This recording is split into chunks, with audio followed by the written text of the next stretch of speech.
விஸ்வாமித்திரரின் வேள்வி, ராமனின் திருமணம். சபையினருக்கு என் மனமார்ந்த வணக்கம். வால்மீகி ராமாயணத்திலுள்ள ஸ்லோகங்களை எடுத்து சொல்லி பேச விரும்புகிறேன். ஆனால் புத்தகத்தை பாராமல் அப்படியே ஸ்லோகங்களை சொல்ல என்னால் இயலாதது ஒரு குறையே. ராமாயணம் முழுவதும் ஸ்லோகமாய் ஒப்பிக்க இயலாத பிரவச்சன பண்டிதர் ஒருவரையும் நான் பார்த்ததில்லை. பேச்சின் நடுவில் ஸ்லோகங்கள் சொல்லும்படி இருந்தால் நான் புத்தகத்தை பார்த்துதான் சொல்ல வேண்டும். ராம லக்ஷ்மண பரத சத்ருக்னர் ஆகிய நால்வரும் இன்றைக்கு ஒருவர் நாளைக்கு ஒருவராக பிறந்தவர்கள்தாம்.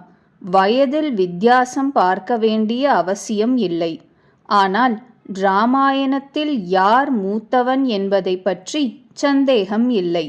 பரதன் பெரியவனா லக்ஷ்மணன் பெரியவனா என்பதிலும் சிறிது சந்தேகம் இருக்கிறது. ஸ்ரீராமனுடைய நிறம் ஷியாமல வர்ணம் என்பதை தவிர நால்வரும் ரூபத்தில் ஒரே மாதிரியாக இருந்தார்கள் என்று வால்மீகி கூறுகிறார். ஆயினும் முதலிலிருந்தே மற்றவர் மூவரையும் விட ஸ்ரீராமனை உயர்ந்தவரென நிச்சயமாக தெரிந்து கொள்ள முடியும். அவரது சகோதரர்களை கூட அவருக்கு சமமாக கூற முடியாது. ரூபம், குணம், கல்வி, கேள்வி முதலிய சிறந்த வம்ச குணங்கள் முதலில் வர்ணிக்கப் பெறுகின்றன. ஸ்வற்ப ஏற்றத்தாழ்வை தவிர அவர்கள் நால்வரும் உலகில் இணையற்றவர்களாக விளங்கினர்.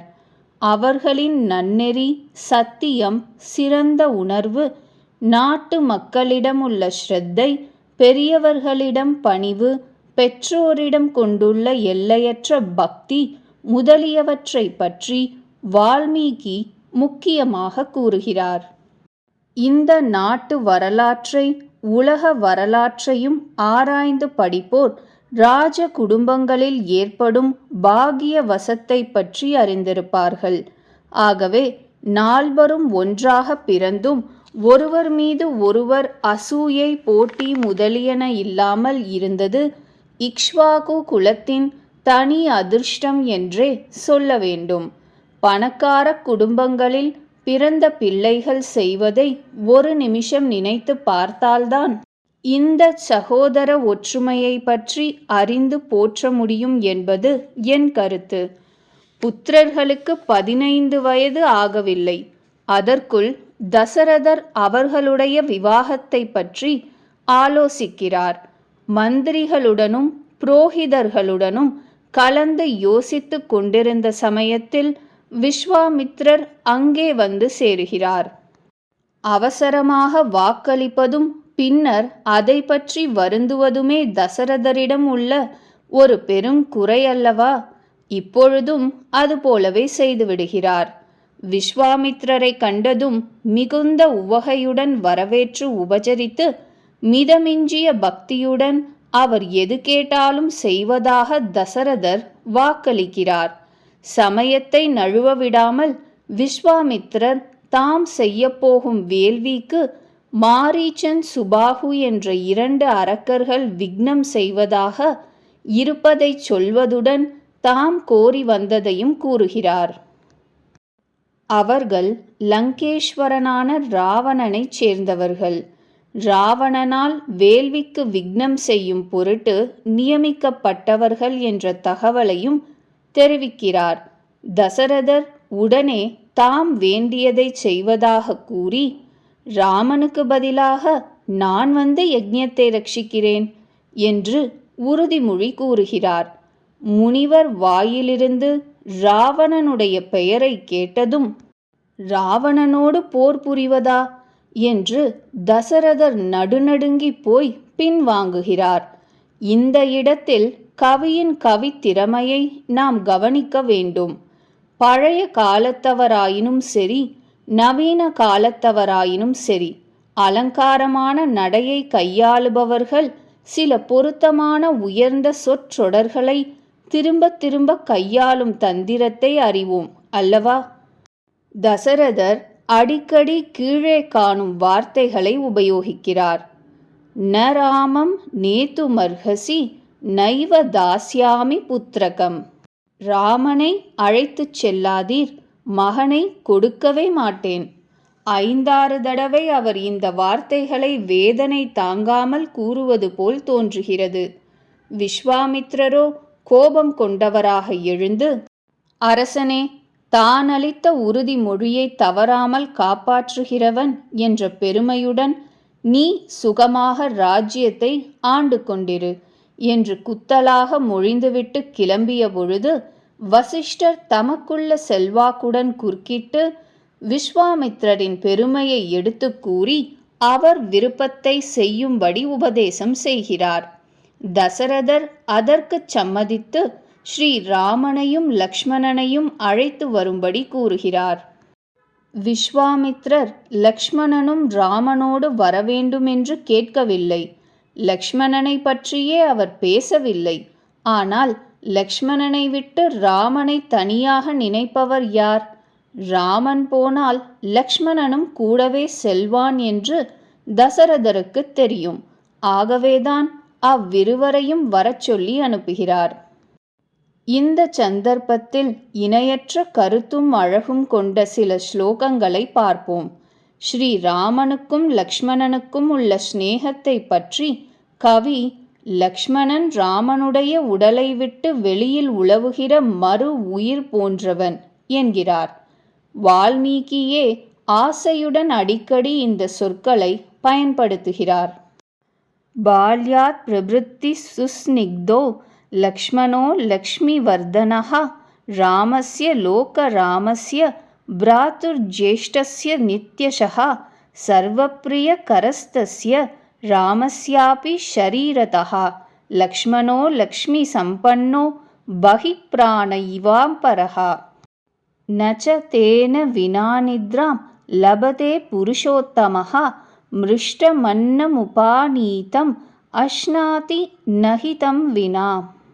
லக்ஷ்மணனை பிரிந்தால் ராமனுக்கு தூக்கம் வராது.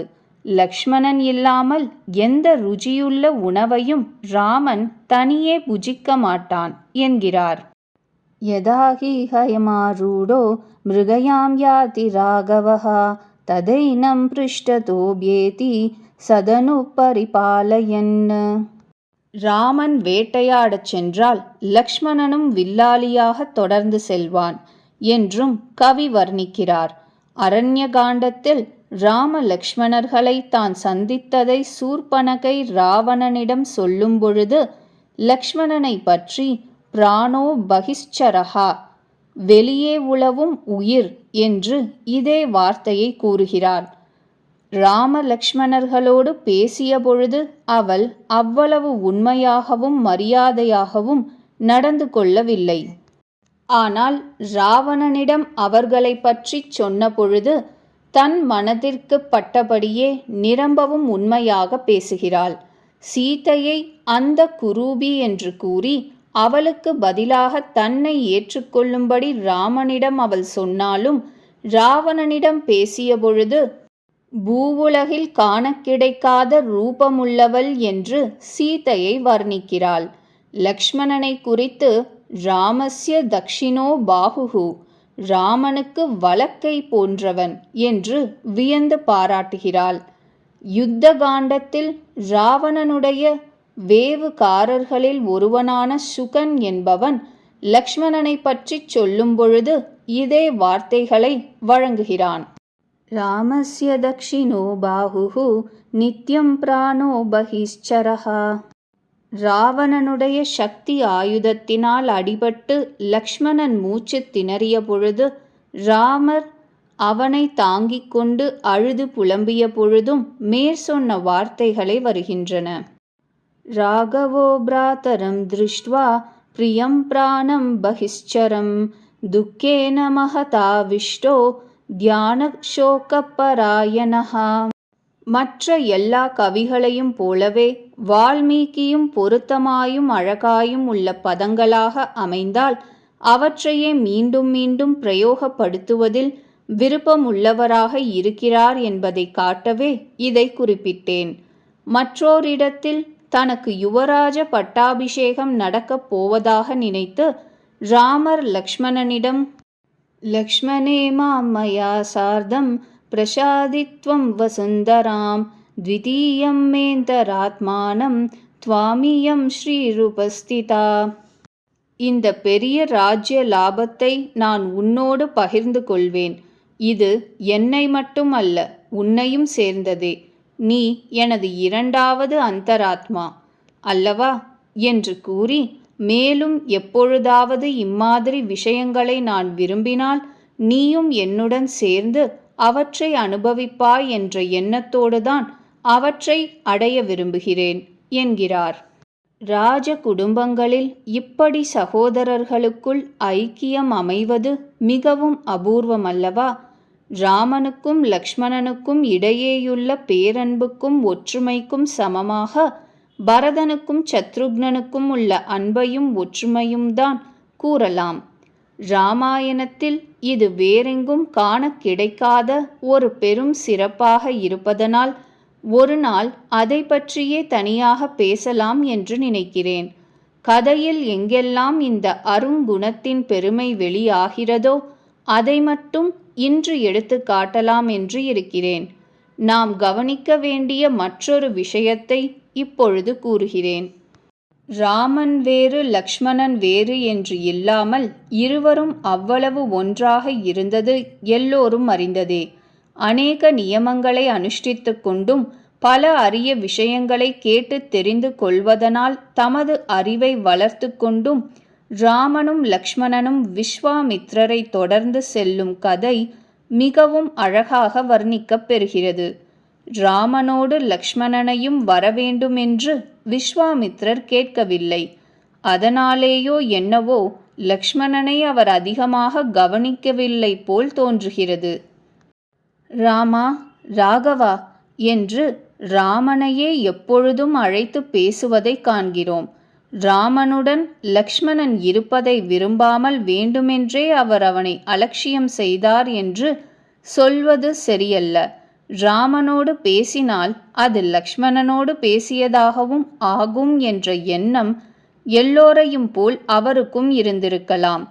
என்ன செய்ய வேண்டும் என்பதை கூறும் பொழுது இரண்டொரு தடவை தவிர மற்ற சமயங்களிலெல்லாம் அவர் ராமனை மட்டும் பார்த்து பேசுகிறார். பலை அதிபலை என்ற 2 மந்திரங்களையும் உபதேசிக்கும் பொழுதும் கூட அவர் ராமனுக்கு மட்டும்தான் சொல்லுகிறார். இதற்கு சமாதானம் சொல்ல முடியாதவர்களாய் உரையாசிரியர்கள் ராமா என்று அழைக்கும் பொழுது அது லக்ஷ்மணனையும் சேர்த்து சொன்னதேயாம் என்று அபிப்பிராயப்படுகிறார்கள். விஸ்வாமித்ரரிடமிருந்து நேரில் தாம் தெரிந்து கொண்ட மந்திரத்தை பிறகு ராமர் லக்ஷ்மணனுக்கு உபதேசித்தார் என்று ஒரு உரைக்காரர் தெளிவுபடுத்துகிறார். அது எப்படியோ, லக்ஷ்மணனும் சாதாரணமானவன் அல்ல. ஆயினும் ஸ்ரீ ராமனை விட்டு வேறாக பிரித்து கூறாமல்தான் இராமாயணத்தில் லக்ஷ்மணனை பற்றி சொல்லியிருக்கிறது. ராமனுடைய குணத்தை விளக்கும் மற்றொரு விஷயத்தை இங்கே எடுத்து கூறுகிறேன். தாட்டகாவனத்தில் தாட்டகையை சந்தித்த பொழுதுதான் ராமனும் லக்ஷ்மணனும் முதலில் போர் முறையை பயிலுகிறார்கள்.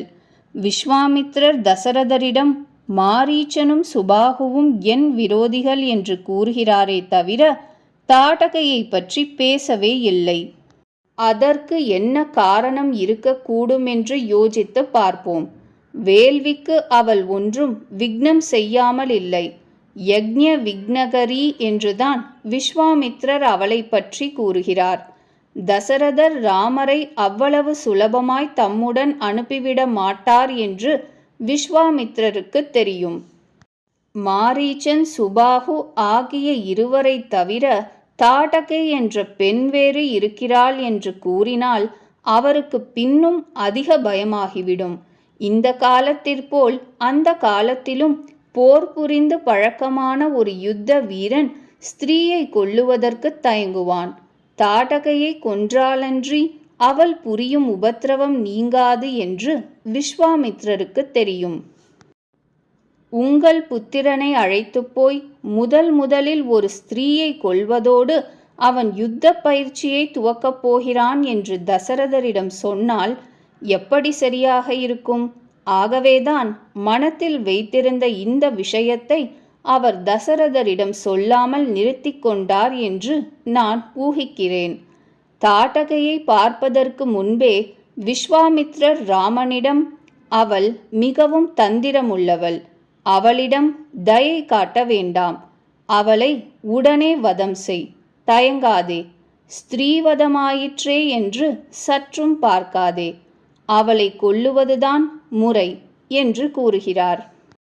பிரஜைகளுக்கு ஏற்பட்ட இடுக்கண்களிலிருந்து அவர்களை காப்பதுதான் உன்னை போன்ற ராஜகுமாரர்களின் முதற் கடமையாகும்.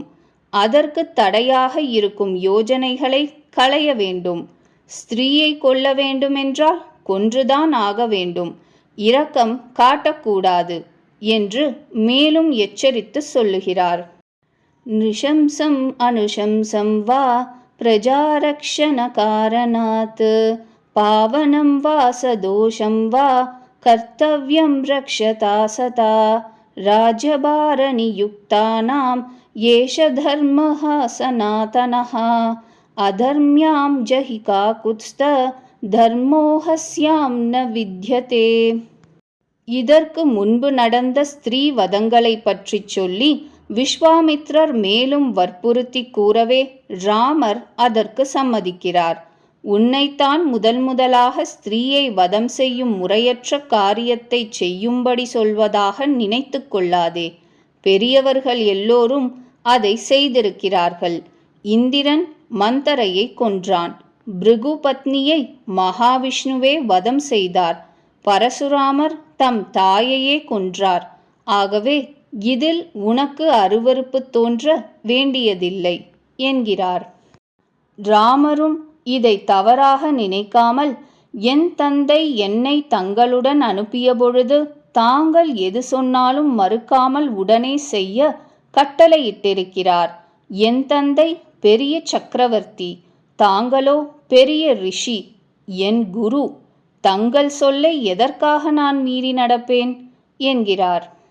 சோஅஹம் பிதுர்வச்ச ஸ்ருத்வா சாசனாத் பிரம்மவாதினஹ கரிஷ்யாமி ந சந்தேஹஹ தாட்டகாவதமுத்தமம். குருவின் சொல்லை கேட்டு நடப்பது என் பெரும் கடமையாகையால் தாட்டகையை வதம் செய்வேன். ந சந்தேகா, இதில் ஐயமில்லை என்று ராமர் கூறினாலும் சிறிது நேரம் கழித்து தாட்டகையை கண்டதும் அவரது மனசாட்சி அவளை கொல்ல இடம் தரவில்லை.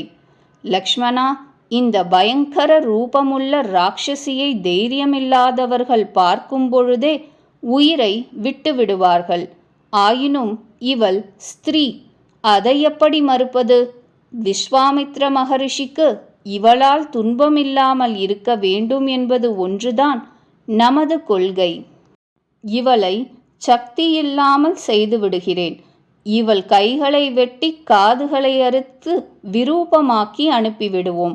அப்புறம் இவளால் எந்த இம்சையும் ஏற்படாது என்று கூறி ஒரு பாணத்தினால் அவள் கைகளை வெட்டி வீழ்த்துகிறாள்.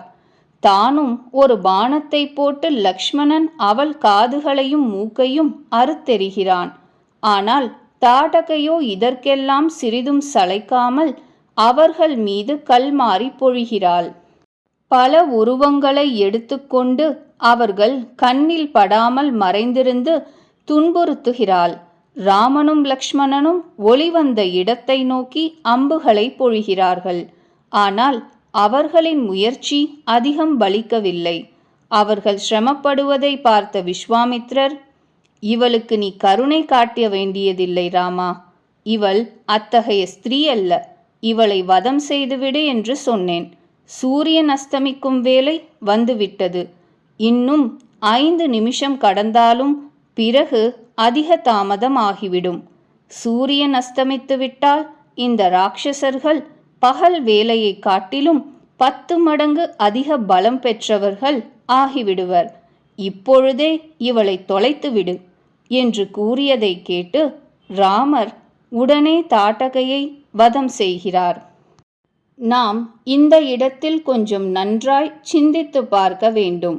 ராமர் ருஜுவாக பேசுபவர், ருஜுவாக நடப்பவர் என்பதை பற்றி யாருக்கும் சந்தேகமில்லை. குருவான விஸ்வாமித்திரரின் சொல்லை கேட்டு நடக்க வேண்டும் என்று கூறியவர் சில நிமிஷத்திற்கெல்லாம் தாட்டகையை உடனே கொல்லுவதை பற்றி யோசிப்பானேன்?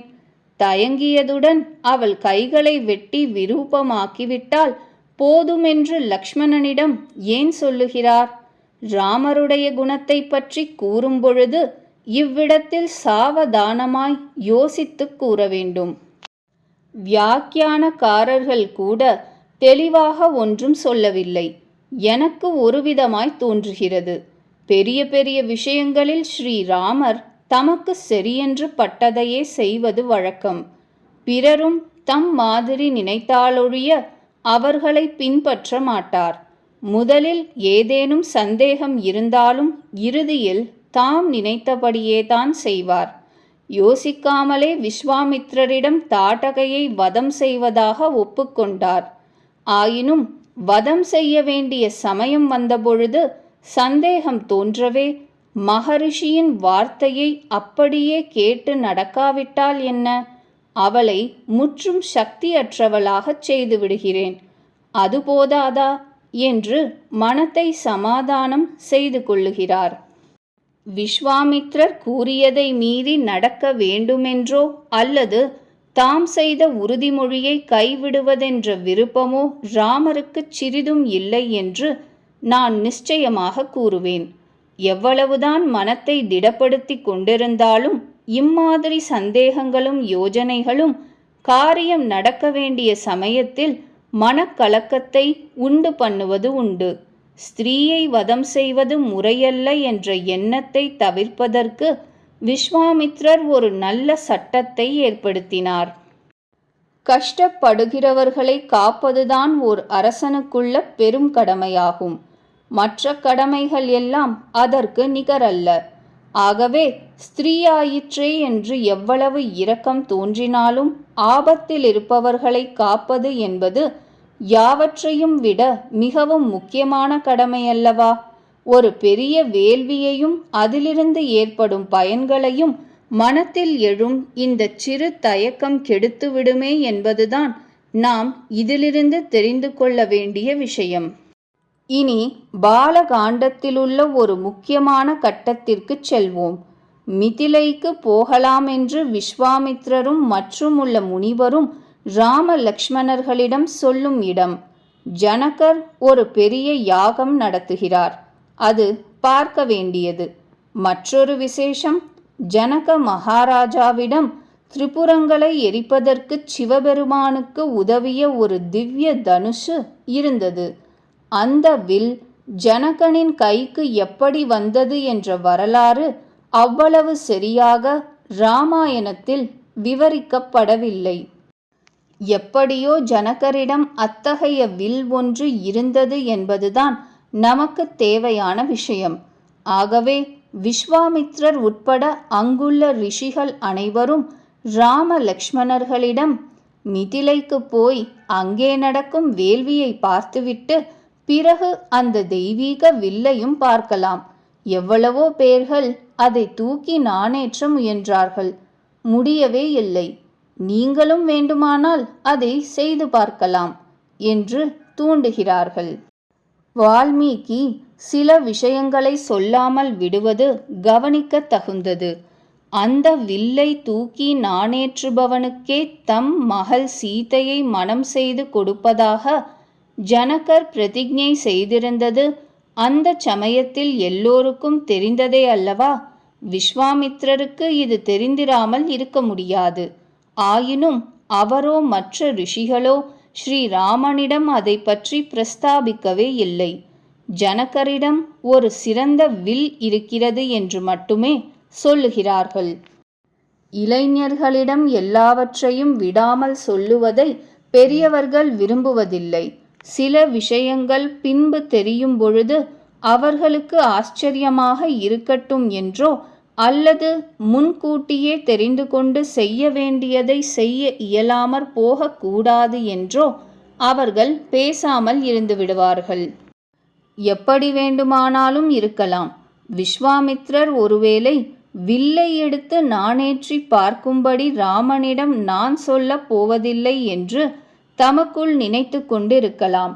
அவர்கள் மிதிலைக்கு சென்றதும் ஜனகர், இவ்வளவு அழகு வாய்ந்த இந்த ராஜகுமாரர்கள் யார் என்று கேட்க, விஸ்வாமித்ரர் அவர்கள் இன்னாரென்று கூறி அவரிடம் இருக்கும் அந்த வில்லை பார்க்க அவர்கள் வந்திருப்பதாக சொல்லுகிறார். ஆஹா, அந்த வில்லை யார் எடுத்து வளைத்து நாணேற்றுகிறானோ அவனே என் மகள் சீதையின் பதியாவான் என்று நான் பிரதிஜை செய்திருக்கிறேன். ராமன் நாணேற்றிவிட்டால் அவனே எனக்கு மருமகன் ஆவான் என்று ஜனகர் முதலாக வில்லை பற்றி சொல்லுகிறார். ராமர் ஒன்றும் பேசவில்லை. 8 சக்கரங்களை உடைய ஒரு வண்டியில் வைத்து 5000 பேர் அந்த வண்டியை இழுத்து கொண்டு வருகிறார்களாம்.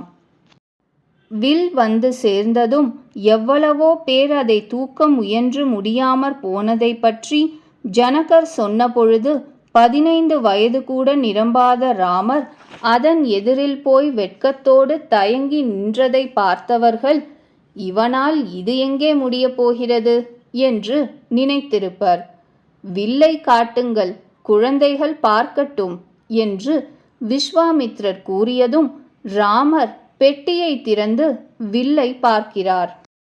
பிறகு வினயத்தோடு, நான் தொட்டு பார்க்கட்டுமா என்று கேட்டுவிட்டு மீண்டும், நான் வில்லை எடுத்து நாணேற்றி பார்க்கட்டுமா என்று கேட்டதும் விஸ்வாமித்ரரும் ஜனகரும் அனுமதிக்கிறார்கள். மிகவும் அனாயாசமாக வில்லை எடுத்து வளைத்து ஸ்ரீராமன் நாணேற்ற முயன்றதும் அது மத்தியில் முறிந்து 2 துண்டுகள் ஆகின்றன. அது ஒடியும் பொழுது எழுந்த சப்தத்தினால் பூமி நடுங்கியது. பயத்தினால் மாந்தர் மூர்ச்சித்து விழுந்தனர்.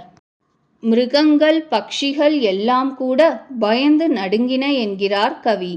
ஜனகர், விஸ்வாமித்ரர், ராம லக்ஷ்மணர் ஆகிய 4 மட்டுமே அமைதியாக இருந்தார்கள்.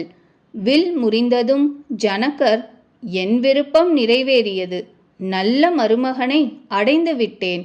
இனி தக்க தூதர்களை அனுப்பி கல்யாணத்திற்கு வந்த குழந்தைகளுக்கு ஆசி வழங்க வேண்டுமென்று தசரதருக்கு சொல்லி அனுப்புகிறேன் என்று மகிழ்ச்சியோடு சொல்லுகிறார்.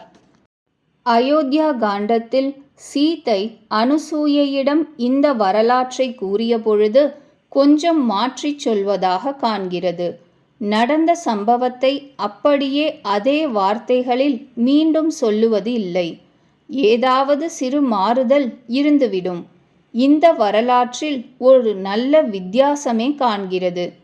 வில் முறிந்ததும் என் பிதா உடனே தீர்த்த பாத்திரத்தை எடுத்து வந்து என்னை ராமருக்கு தானம் செய்ய முற்பட்ட பொழுது ராமர், என் பிதாவின் அனுமதியில்லாமல் நான் எப்படி இதை ஏற்றுக்கொள்வேன் என்று மறுத்துவிட்டார் என்று சீதை சொல்லுகிறாள். அவள் கூறுவதுதான் சரியாக இருக்கும் என்று எனக்கு தோன்றுகிறது. இந்த வரலாற்றில் வேறு சில மாறுதல்களும் காண்கின்றேன்.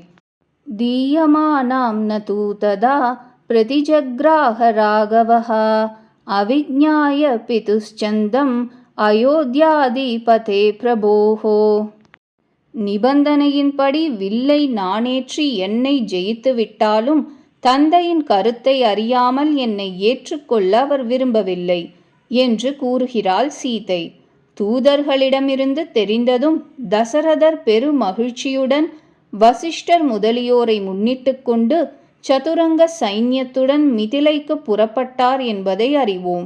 இங்கு நாம் கவனிக்க வேண்டிய விஷயம் ஒன்று இருக்கிறது.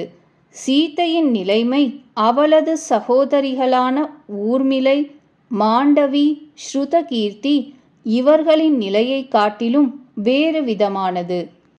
ராமன் வில்லை வளைத்ததனால் அவளையும் ஜெயித்தாற்போல் ஆகிறதல்லவா?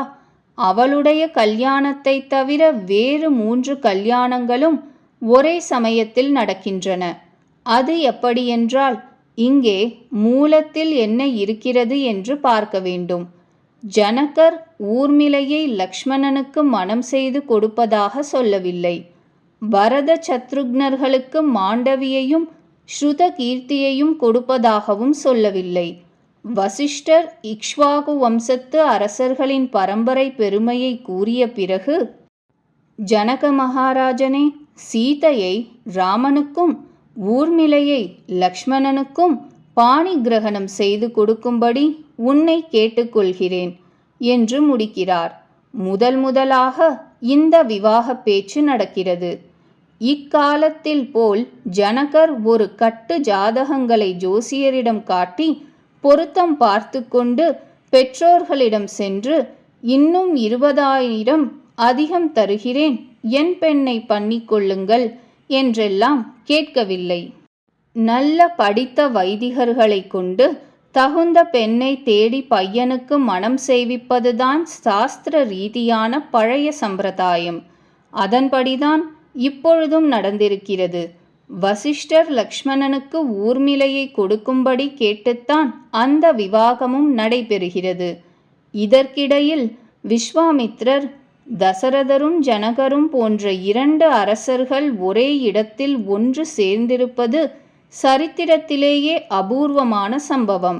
வசிஷ்டர், விஸ்வாமித்ரர், சதானந்தர் ஆகியோர் சேர்ந்திருக்கும் இந்த சமயத்தில், ஜனக மகாராஜனே, பரத சத்ருக்னர்களுக்கு உன் சகோதரனின் குமாரிகள் மாண்டவியையும் ஸ்ருத கீர்த்தியையும் மனம் செய்து கொடுக்கும்படி கேட்டுக்கொள்கிறேன் என்று சொல்லுகிறார்.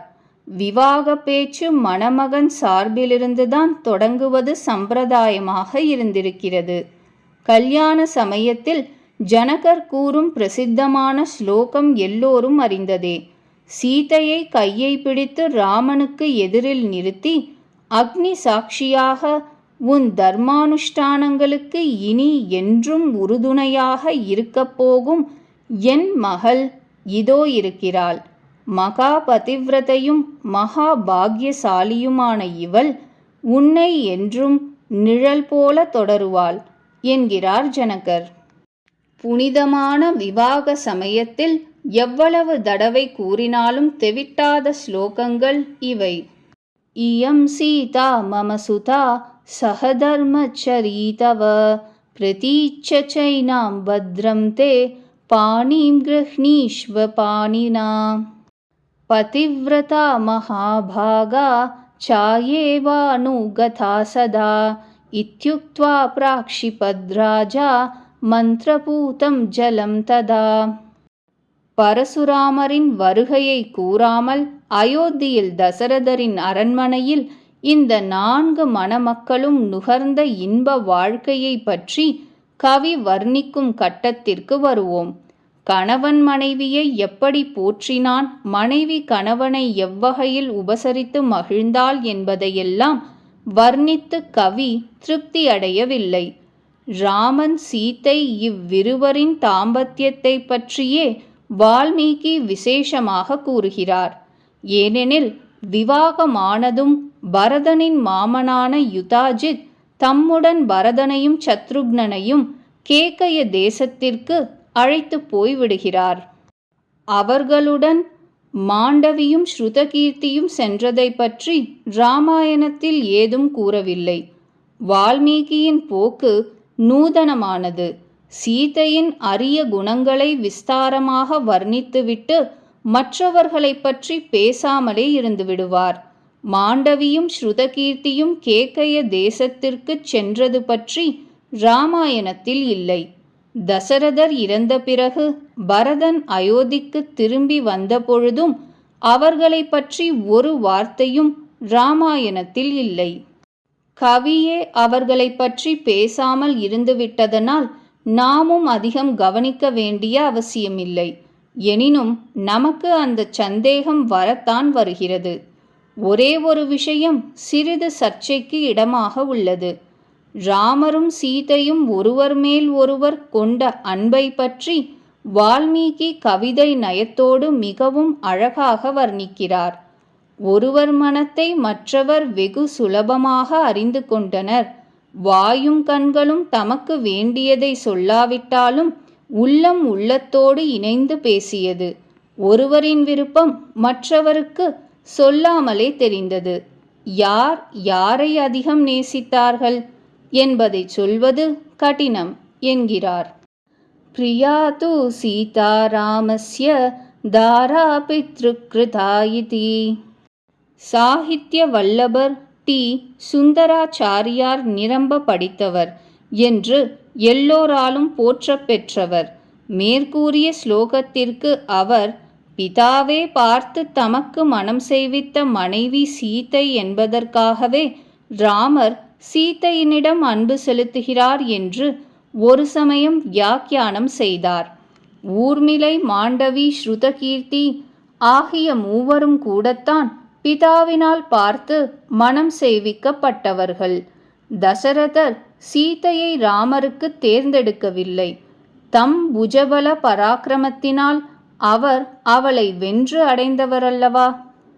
சீதை அனுசூயையிடம் இந்த விருத்தாந்தத்தை கூறிய பொழுது வால்மீகிக்கு இந்த விஷயம் நினைவிற்கு வந்திருக்கலாம்.